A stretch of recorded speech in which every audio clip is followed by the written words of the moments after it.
world today, people are living on $1 a day. Hey, that's not how it ought to be. So goal 1, eliminate poverty, and goal 2, root out hunger across the globe. There's 800 million people hungry, if you want to know. Number 3 is health and well-being, and getting people the health care that they need in. Learning in school are the harder goal 4. Education opens up minds and doors. Goal number 5 is empower girls and women so they can have the same rights that men are given. Number 6, people need water that's clean. Poor sanitation can spread disease. Carbon-free energy is goal number 7, and how to achieve it is a question that's pressing. But if we put our minds together and work hard, we can find a solution, I'm guessing. 17 sustainable development goals to improve life all around the globe. Protecting human health and the environment. Whatever bed we make, we gon' have to lie in it. 17 sustainable development goals to improve life all around the globe. Protecting human health and the environment. Whatever bed we make, we gon' have to lie in it. Now imagine that you work all day for no pay. Economic growth and decent work is goal 8. Goal number 9 is to foster innovation in infrastructure and industrialization. Goal number 10, inequality reduction. 11 is sustainable city construction. 12, well, that's sustainable consumption. So what we use matches up with production. Goal 13 calls for urgent action to combat climate change, cause we know it's happening. 14, protect life under seas. 15, protect life on land. Goal 16 is for peace and justice. All over the planet they're in high demand. And the final goal, number 17, is the critical factor, the heart of the machine. It's to strengthen the way we achieve these goals of sustainable development around the globe. Yo, 17 sustainable development goals to improve life all around the globe. Protecting human health and the environment. Whatever bed we make, we gon' have to lie in it. 17 sustainable development goals to improve life all around the globe. Protecting human health and the environment. Whatever bed we make, we gon' have to lie in it.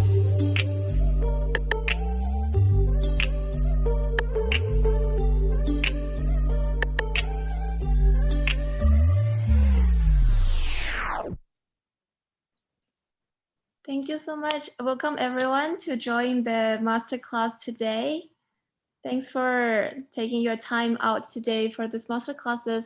And today I'm very, very honored to introduce our 3 guests from Singapore Management University, Professor Mark Finkley, Ms. Ong Lee Ming, and also Ms. Nidia. So I'll just hand over this floor to you, Professor Finkley. Thank you very much. We're just here to say hello from Singapore. I'm Mark Finlay. I'm the director of the Center for AI and Data Governance, and with me I have Nidia and Lee Min. Tonight we're going to talk to you about issues that relate to governance and regulation. And I'm told that you are all involved in preparing some innovation that relates to the Sustainable Development Goals in order to be able to win the competition, hopefully, for some of you.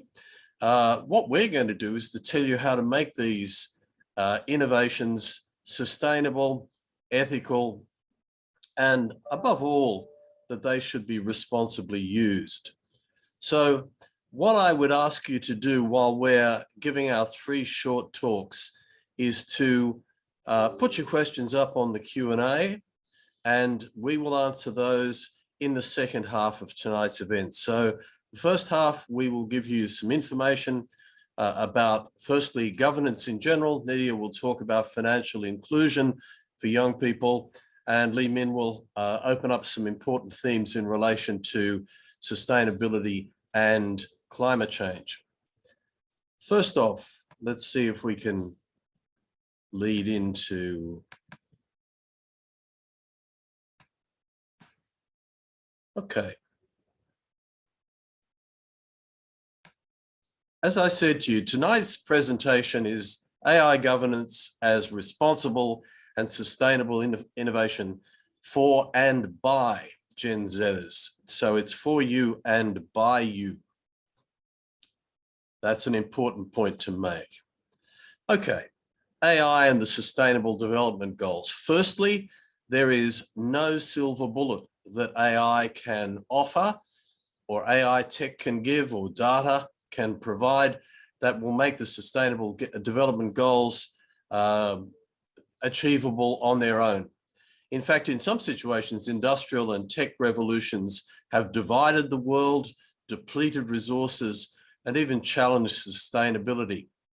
So we want to think about socioeconomic development, not necessarily as being sustainable development, but it should be. AI needs to exist within living, diverse communities and address their needs. So it's got to locate within the communities it's meant to serve. AI tech is part of the problem. AI tech comes from the North world. It's neo-colonial in some ways. It's based on political power. And even though many of the big tech companies talk about social good, it's largely driven by an economic development mode. But AI tech can be part of the solution. It can be available to all. It can be sustainable, accessible, and not only for profit. AI and community, which our centre does a lot of research on, ensures the development of trust bonds and social utility. We need to have a relationship between AI tech and people that is trustworthy and that grows community strength. Okay, responsible innovation. If you guys are going to develop innovation answers to any of the sustainable development goal aspirations, it's got to be responsible. What makes innovation attractive? Well, often it's just a quick way of making money. But innovation for what? That's what we're asking in this masterclass. The Sustainable Development Goals express traditional social values, and innovation should chime in with that too. The goal for innovation should be consistent with the Sustainable Development Goals, because if it's not, then tech will revert back to a problem rather than a solution. Innovation that recognizes ethical applications and deployment at all points in the pipeline. This is important to remember. Ethics is not just a series of principles written down somewhere for us to say, these are really good values. Ethics is something that should drive the way in which we innovate and create technology. With ethics comes a responsibility. It's more than just hand waving.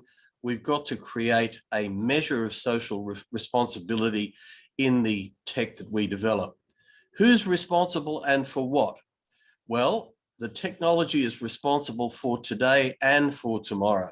And so there must be a sustainable future in the technology that you're developing. AI governance. When we're talking about AI governance, we're talking about governing AI, not being governed by AI. So we've got to control the risks that AI presents. And we want to have an overall interactive understanding of AI governance and big data. And there's two ways of seeing that. Firstly, governing AI, ethical ramifications of AI products and solutions, inclusive designs, and the issues within AI teams so that they can function ethically. Data governance. How do we protect data and privacy? How do we ensure data quality, bearing in mind that if you put rubbish into AI, bad data, then it will produce bad outcomes. Power dynamics between data subjects and data collectors. The data subject that produces the data needs to have a say in how that data is used. Good AI governance and good futures. Well, there are ethical challenges, but ethics alone is not enough, because AI is largely, in the mind of many people, a black box system. Algorithms are too difficult to understand, and therefore people are confused by the science. To some extent, there can be discriminatory predictions. AI can be used to increase bias, to increase discrimination. And then we've got to ask questions like, who's using the AI? Is it being used to control us unfairly, undemocratically?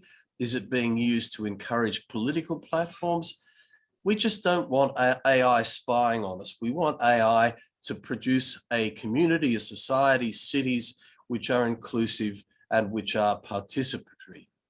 Data-related challenges. These are some questions. Who is data for? Who owns it? Who are the data subjects? What types of data is collected? When is it collected? Is it continual? Are there retention issues? And how do we deal with the practices of data collection so that we know what's going on? Why is it being collected? The purposes of data collection and use, the necessity and proportionality. Do we need this much data used in relation to us, or do we need it controlled? And how? What are the modes of data collection? During the COVID pandemic, data collection has been everywhere, largely to advance health, safety, and protection. What happens after the pandemic and in the future? So we've got to empower data subjects, and we've got to realize a shared duty and benefit in data access and application. Finally, principled design, equitable deployment, and sustainable futures. That's what AI is all about. Social responsibility up and down the design hierarchies and across ecosystems and pipelines. AI is developed through pipelines, different project teams, different subject areas. And what we need in that situation is a clear interrelationship with ethics. Is there too much reliance on tech and science? Is the tech robust? Is it transparent and explainable so that people understand it? How safe is the tech? And is tech for people? And what's needed? Well, we believe that there's an organizational commitment beyond the machine. Innovation must be about people and not just technology. It should be achieved through engagement across the ecosystem, looking beyond guiding principles and governance frameworks to genuine social outputs, and focusing on where it's located, who has responsibility, and what decisions have to be made across organizations. So, sustainable development in AI is to create machines that do things we trust. The purpose must be social. AI for sustainable futures must recognize structural inequality in the market and in the social. That's what the SDGs are based on. And it must be designed young and think young. Nydia, you can take over. Thanks so much, Mark. I will talk about a very interesting topic that is obviously linked with sustainable goals and innovation, which is financial inclusion, and how financial inclusion is related to sustainable development goals in this conversation.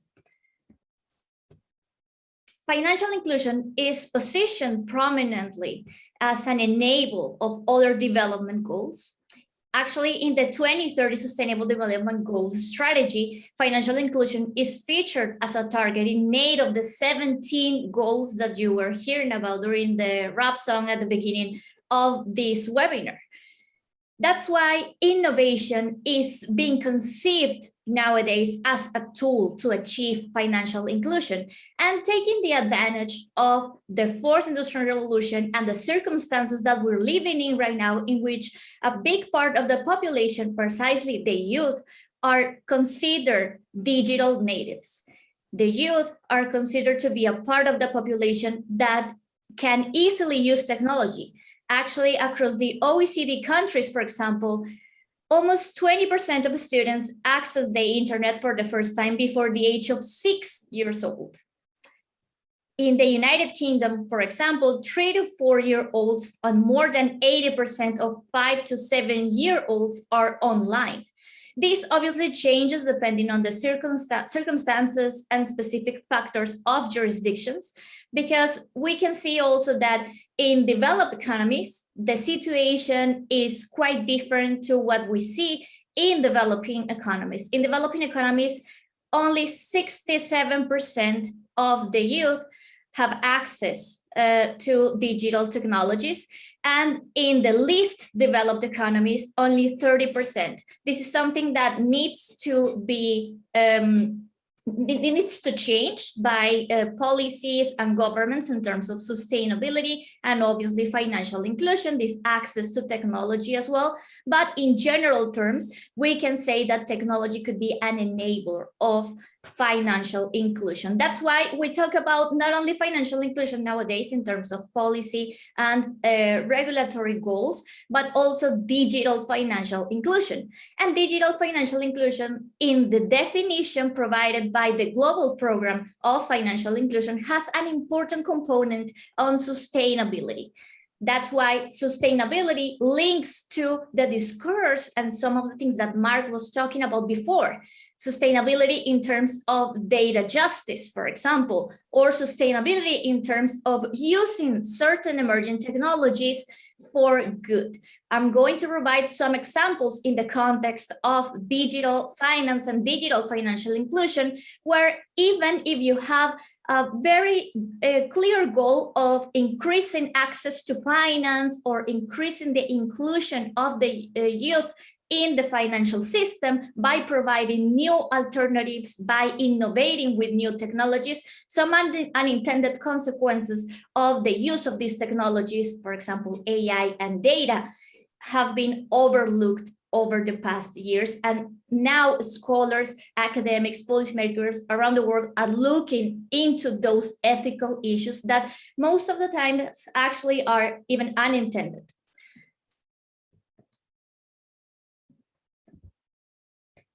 Financial inclusion through digital finance and the youth. How is the youth entering here in the picture? By 2017, there were still many people within the youth population that remain unbanked. Actually, the COVID-19 pandemic made the situation even worse. Why? Because many people were losing their jobs, and in these days, the skills that are required in the fourth industrial revolution, probably the youth population don't have those skills. These companies nowadays are requiring people with tech skills or with a certain expertise that people without a previous job don't have yet the opportunity to develop those skills. That's why the youth are being considered a vulnerable population within this part of the globe that is losing their income or their jobs as a consequence of the impact of the COVID-19 pandemic. Additionally, some data from the OECD countries, which are the reference countries in many of the goals in terms of policy making, this data shows that already before the COVID-19 pandemic, young people were 2.5 times more likely to be unemployed than other people that are older than them, aged 25 to 64 years old. That's something that has a direct impact in financial inclusion, because banks or other financial institutions, even online lenders, look at the job that you have to assess the creditworthiness of a person. So if the youth don't have access to a job or a formal source of income, it's going to be harder for them to have access to finance in order to buy a house or to run a business and start a business. Some of the causes of financial exclusion of the youth are related to personal financial situation and the employment status, as I said, because of the skills that they have not the opportunity to develop yet, lower levels of financial literacy, perception of need of financial services. Not many people realize that they need those services until it is perhaps too late to build, for example, a credit scoring. Lack of access to digital infrastructure, cultural, social, and religious norms, and these changes within the youth population, these different circumstances and causes. If you are a female, for example, perhaps some of these causes are exacerbated in that part of the population. If you live in rural areas, or if you come from a less developed economy, some of these causes will be exacerbated.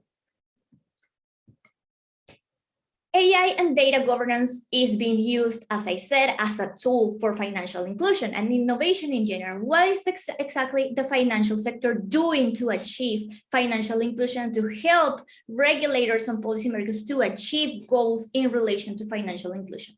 Several different ideas have been developed in the financial sector in the last couple of years. Some of them are included in this slide. Digital banks, for example, banks that are more user-friendly in terms of the digital experience of the user, internet and mobile banking, the platformification of financial services, these super apps in which you don't even realize that you are interacting with a financial service provider, budgeting and spending apps, data aggregators, chatbots, just giving advice on how you spend the money that you have and that you receive, digital payments, crypto assets, central bank digital currencies, again, platformification of financial services, these super apps, also providing services in relation to wallets and digital payments, the use of biometric payments, insurtech. The insurance industry is using, for example, data analytics and Internet of Things to build better risk profiles of the users of the industry. And credit is perhaps one of the main examples on how AI and data governance is being used to include people in the financial sector and to provide better access to finance. If you are someone that is 15 years old and you want to be an entrepreneur and start thinking about how to run a business and how to implement it, you need to have access to a loan. If you are an entrepreneur of 15 to 18 years old, probably you won't even have the opportunity. It's very hard to have the opportunity to go to a venture capital fund to pitch your idea. So you have other options, going to the bank. The bank is not going to lend you money because you never had an employment before. You are not employed or formally employed, at least. You are too young for that. So what is the other alternative? Some online lenders and even traditional financial institutions are, for example, building new credit profiles and assessing the creditworthiness of a potential debtor based on alternative data. Alternative data is data that you have on your social media, for example. Do we want to be our profiles to be built based on what I tweet or on what I have on social media platforms? That's a question that we need to answer. AI credit scoring is then something, it's a very popular use case of AI and data in the financial services industry. Some challenges associated with this: predatory lending. Some online lenders are well known today as the new shark loans, these new companies that are harassing the clients and charging them with very high interest rates because they take advantage of the dependency that the users have with the app. More exclusion that will lead to more exclusion at the end. Privacy issues, Mark also mentioned some of these issues before in the previous section. Systemic risk of the financial system entirely, competition and new ways of concentration, and inequality, because you are perhaps giving some solution in the beginning, but at the end, this solution is not sustainable in the long term. How can we do to somehow control those unintended consequences of the use of AI and data in the financial services industry for financial inclusion and make it sustainable and use AI for good?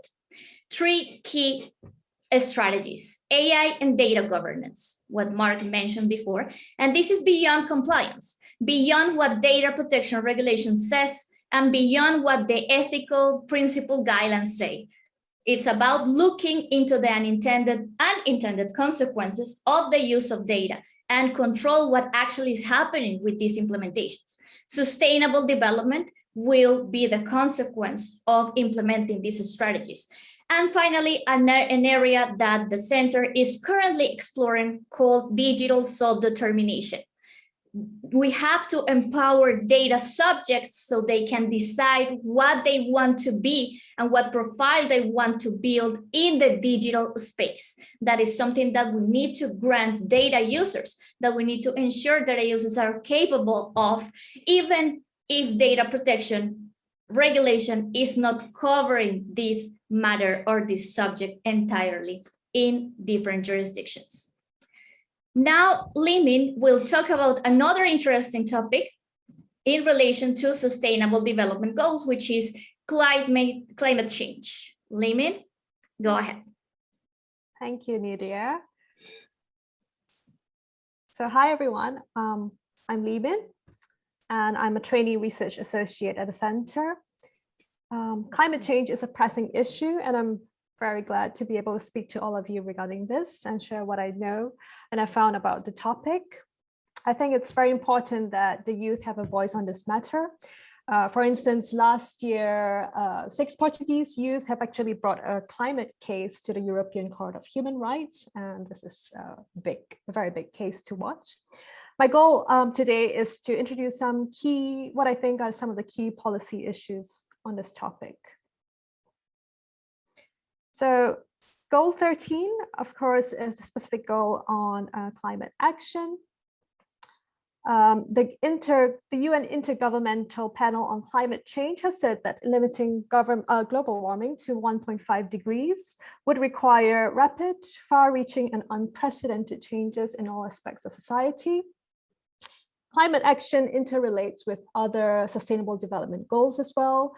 For example, poverty, because climate change disproportionately affects people in low-income communities and developing countries.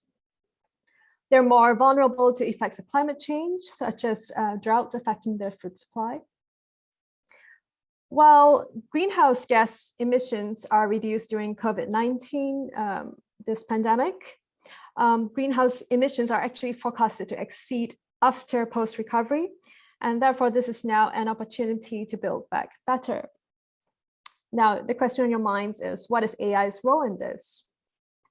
Before we go into that, I first would like to introduce to you what I think is the context of global inequalities, both in relation to climate change as well as AI.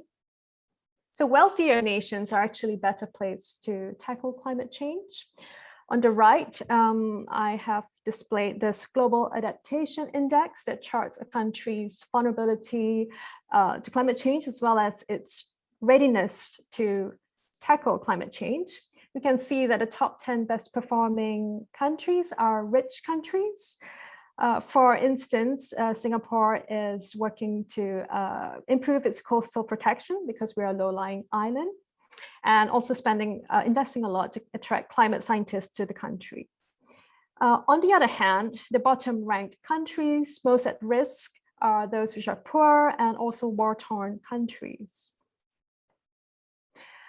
This divide, the global inequality, is also reflected in the field of AI. So researchers have found that there is a gap between those countries which are able to design and to deploy AI and those which aren't able to do this. Many countries in the global south do not have the digital structures like the wealthier global north countries. This would also mean that the benefits from AI, the socioeconomic benefits, would be distributed unequally in favor of the already wealthy. So a PricewaterhouseCoopers report has estimated that while AI could contribute up to $15.7 trillion to the global economy by 2030, the potential economic benefits in low and lower mid-income countries will be more modest. So this is the context that I would like us to bear in mind. So some applications of AI in the field of climate change. So how has AI been applied? As a technological tool, AI can be applied in many areas. It could be used to address climate change. For example, AI can assist climate mitigation by pinpointing sources of greenhouse gas emissions. It could measure where carbon is coming from. AI could also automate the analysis of images of power plants and get regular updates. AI can also help to accelerate the development of clean energy technologies. AI could also be used in areas that can drive up greenhouse gas emissions. It is being used in oil and gas exploration and extraction. Autonomous vehicles which employ AI technology is slightly contentious. So while it might require less energy as compared to driving a normal car, It could also inadvertently drive up consumption if everyone should want an autonomous vehicle. So AI provides powerful tools to address climate change, but it can also harm the climate if applied in the wrong areas. And therefore, as what Mark said early on in the presentation, AI is not a silver bullet. I would like us to look at the concept of computational sustainability. I'm not a computer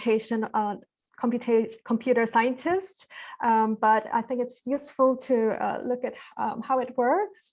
So, for example, Carla Gomez, who is a pioneer in this field, has presented a work of some Cornell researchers of how computational methods could help in decision-making in sustainability issues, such as deciding where to locate dams along a river network. So on the right, you'll see a graph. This is known as a Perito Frontier to do a trade-off analysis. The researchers first defined criteria to make up ecological value, and then they worked out this graph.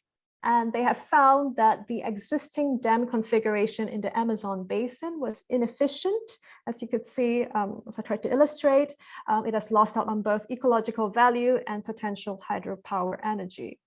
And so this kind of illustrates how computational methods can aid decision-making. I would like to contrast this against the sustainability of AI itself. So how green is AI? This is a topic that's often overlooked. AI, of course, requires energy to run, and it produces greenhouse gas emissions. AI relies on big data, and the more the computation, the greater the carbon footprint.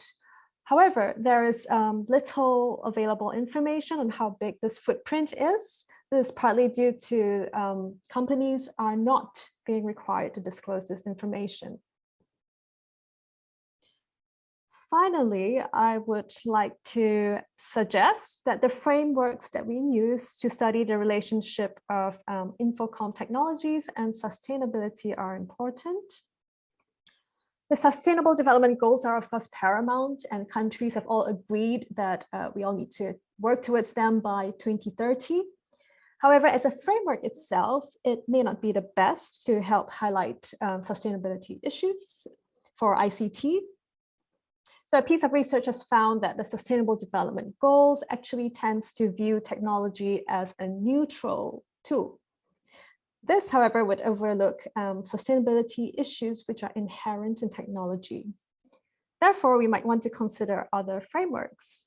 On the right, I present to you what is known as the donut model.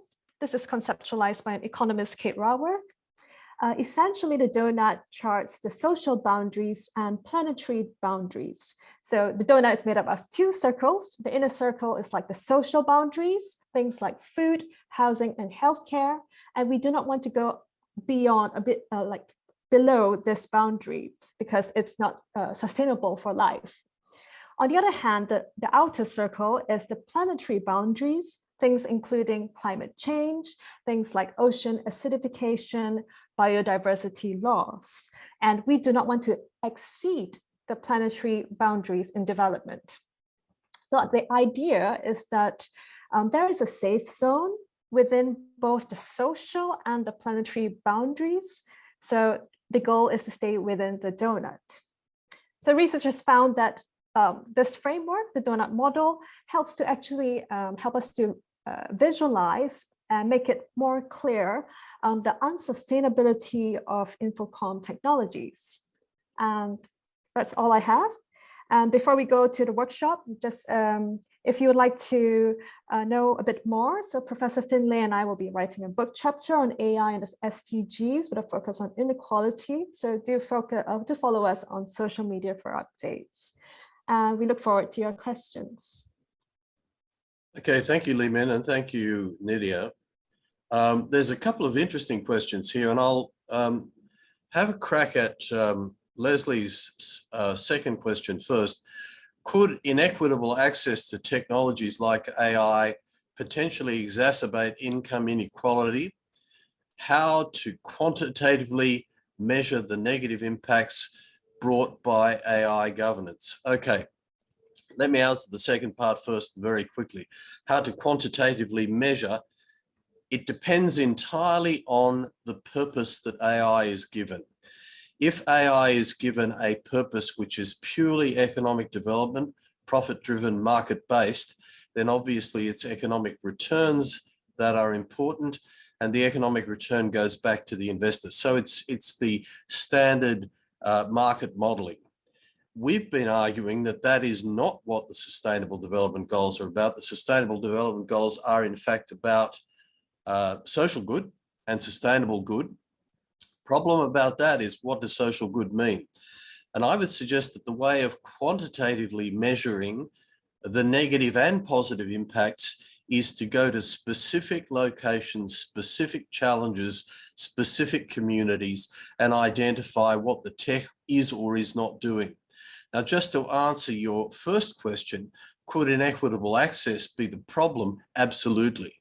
Because as we've seen in terms of the response to COVID-19, the inability of the South world to access the highest level of medical technology in relation to the development and deployment of vaccines, there's absolutely no doubt whatever that inequitable access will lead to inequitable outcomes. And this is one of the reasons why it becomes crucial to develop a concept of sustainable innovation, responsible innovation that's directed in that way. There are two questions, Nydia, that are directed more to you, one from Kate and one from Leslie. Do you want to have a look at those two? Yeah, sure. Actually, very interesting questions. Kate is asking about DBS implementing a digital bank in India, and how is this helping to boost financial inclusion in India, for example.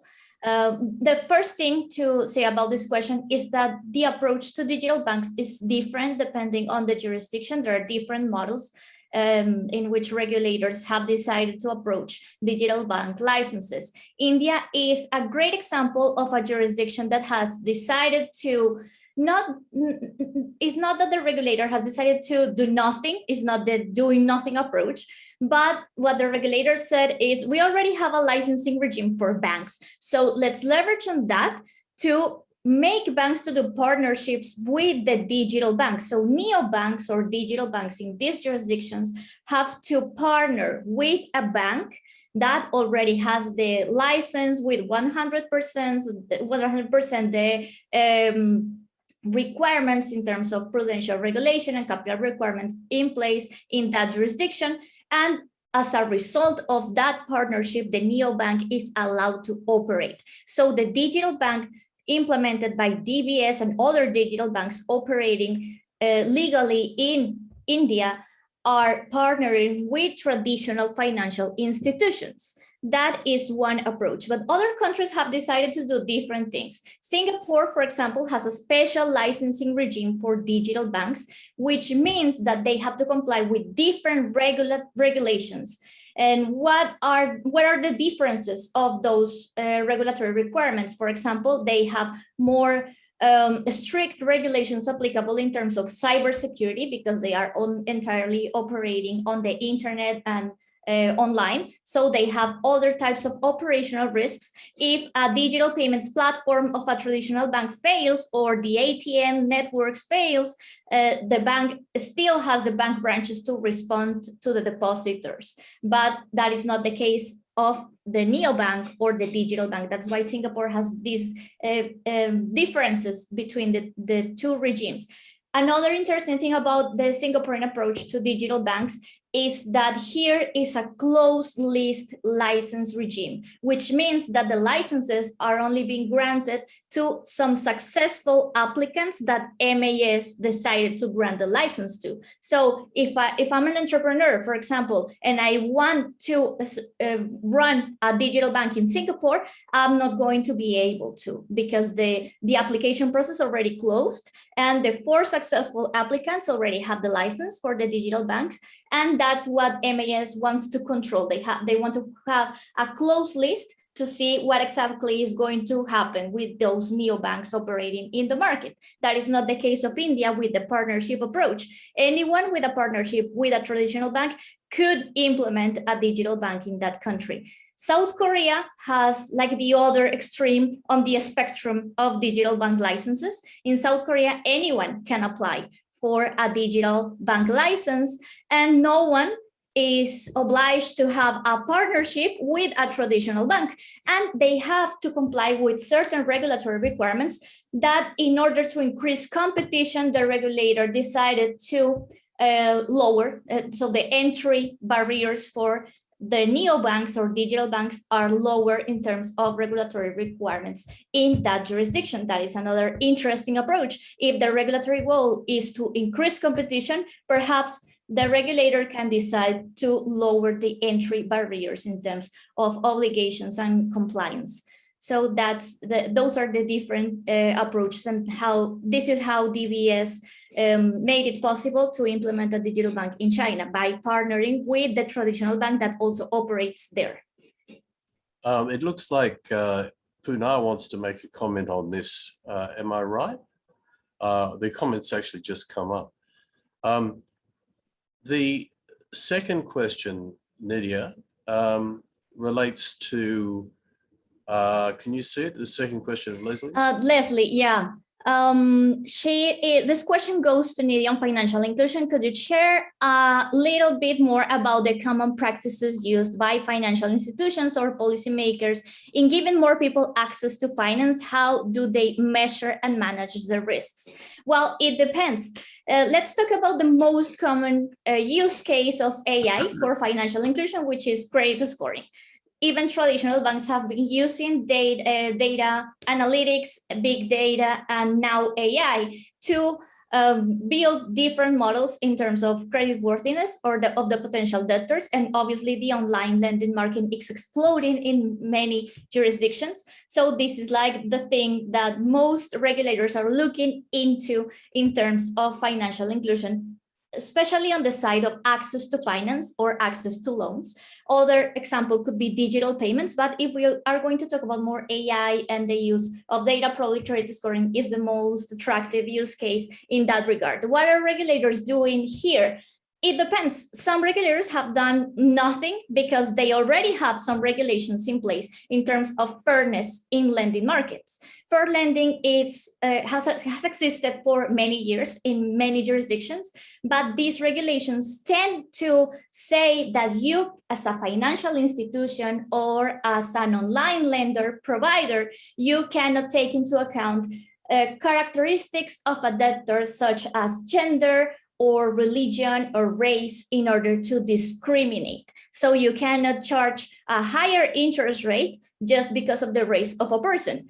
That sounds like common sense in terms of discrimination in most countries. However, when we use data analytics and AI for building profiles in terms of creditworthiness and risk assessment, the story changes. And this input approach of not having into account certain variables in the model is not going to work. Actually, in our research at the center and some other scholars around the world have demonstrated with practical examples. We actually took a database from Kaggle in which we could demonstrate that different credit card applicants, in that case, if we decide as a lending provider to take out of the model the variables on age or gender, the solution is not that we are not discriminating against these the specific groups of population that have those characteristics, for example, females.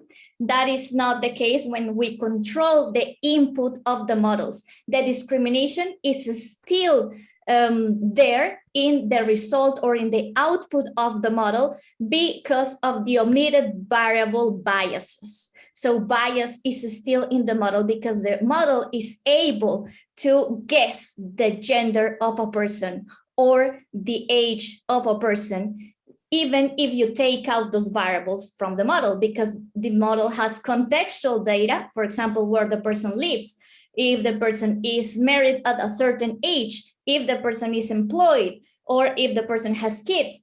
These type of things are data that allows the model to guess those other variables, and that's where you have the omitted variable bias. So that's why I'll just jump in there because we've got 2 more questions and a very limited amount of time. I was just going to say that, building on what you've just said, an important thing that the audience might want to have a look at is to go and have a look at Nydia's work on digital self-determination, because digital self-determination, interestingly, identifies one of the points that Nydia was just making, and that was that if the data subject knows what the decision is being made based on, then the data subject can challenge it if it's unfair, if it's sexist, if it's whatever. But unfortunately, so many of these decisions are made by financial institutions, and the banks are not the worst, by financial institutions that do not let the data subject know what the information is based on. So much worse if you're a young applicant, because as Nydia said in her earlier presentation, if you don't have that standard credit reference rating data, then it's based on anything that can come from your social media platform. So openness is absolutely essential. I just wanted to go to that question that someone has raised in relation to climate modeling. I'll pass it to Lee Min, but I will say this: Lee Min and I are not climate scientists, but I could maybe just give a suggestion on this. AI is absolutely brilliant at modeling per se. It doesn't matter whether it's modeling climate variation, whether it's modeling shifts in financial trends, whether it's modeling shifts in social demographics. AI is fantastic at doing this, provided that the data is sound. Now, there's a lot of information, for example, by climate skeptics who used to feed into AI modeling information which meant that the model itself was heavily problematic. And this is one of the difficulties. The difficulties in modeling, whether it's climate modeling or whatever, is the integrity of the data. And if the data is in fact qualified or is to some extent, let's say, influenced by other forms of information, then it becomes much, much, much more dangerous to use. Anything on top of that, Lee Min, that you wanted to throw in? Yeah, so what I can add, so of course I'm not a computer scientist, but I think the question was whether I have 1 or 2 examples. So what I do know is that machine learning algorithms are able to combine the predictions of about 30 climate models used by the UN Intergovernmental Panel on Climate Change. And something, if you're like very interested in the tech aspects of tackling climate change with machine learning, actually there is a group of machine learning experts. They have actually banded up together, and in 2019 they have published this hefty paper called Tackling Climate Change with Machine Learning. And they have also created this website, climatechange.ai. So you might want to go over there and just check it out. Okay, thanks for that. Now, I don't know what it is about financial inclusion or what it is about anything financial, but all the questions end up going to Nydia. We've got a few minutes left. The question on financial inclusion, and I don't know whether a nude loan is something that you know anything about, but you might want to say something about it, Nydia.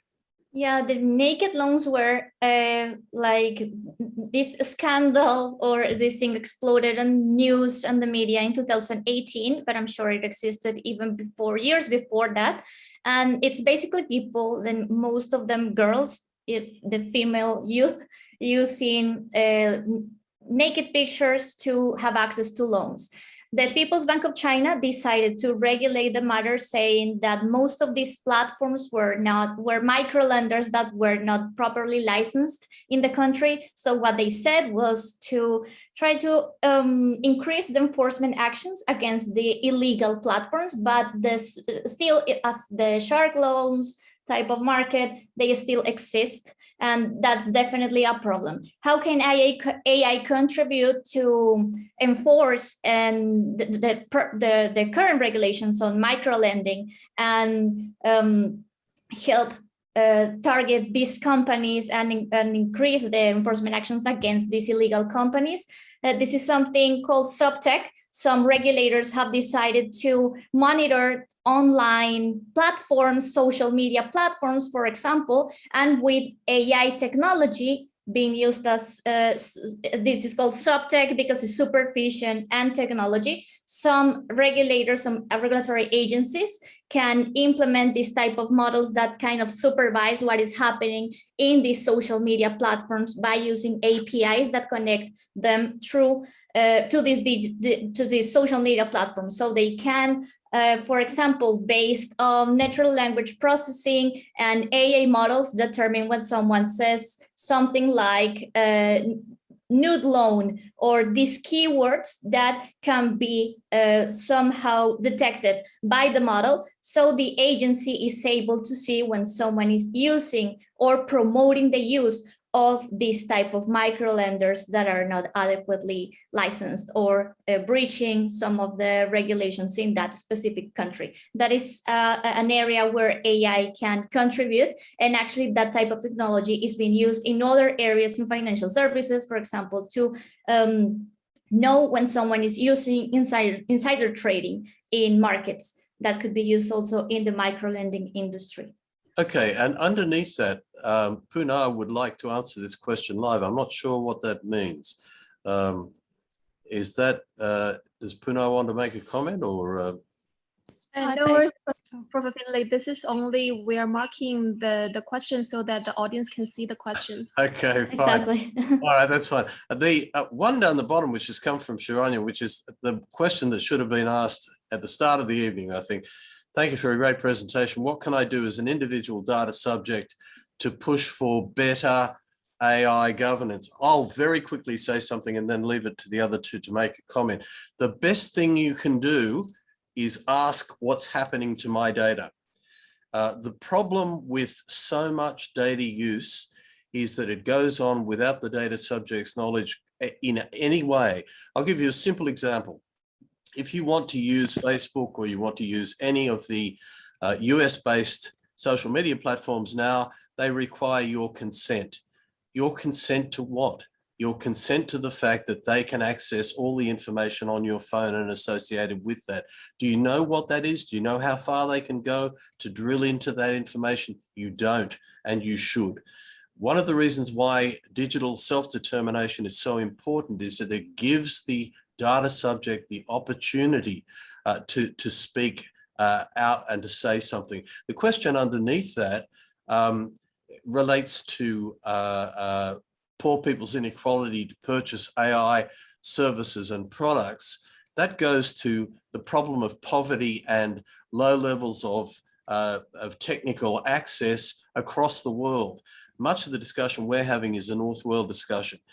What happens with those who are financially disabled or are behind the eight ball when it comes to knowing things about their data and doing something about it is where social action groups need to come into play, where you need to find that there are social action groups, community action groups that work on behalf of those who otherwise are vulnerable and incapable, or who find the process of advancing their own data interests very difficult. Quickly, Lee Min, what would you say could be done?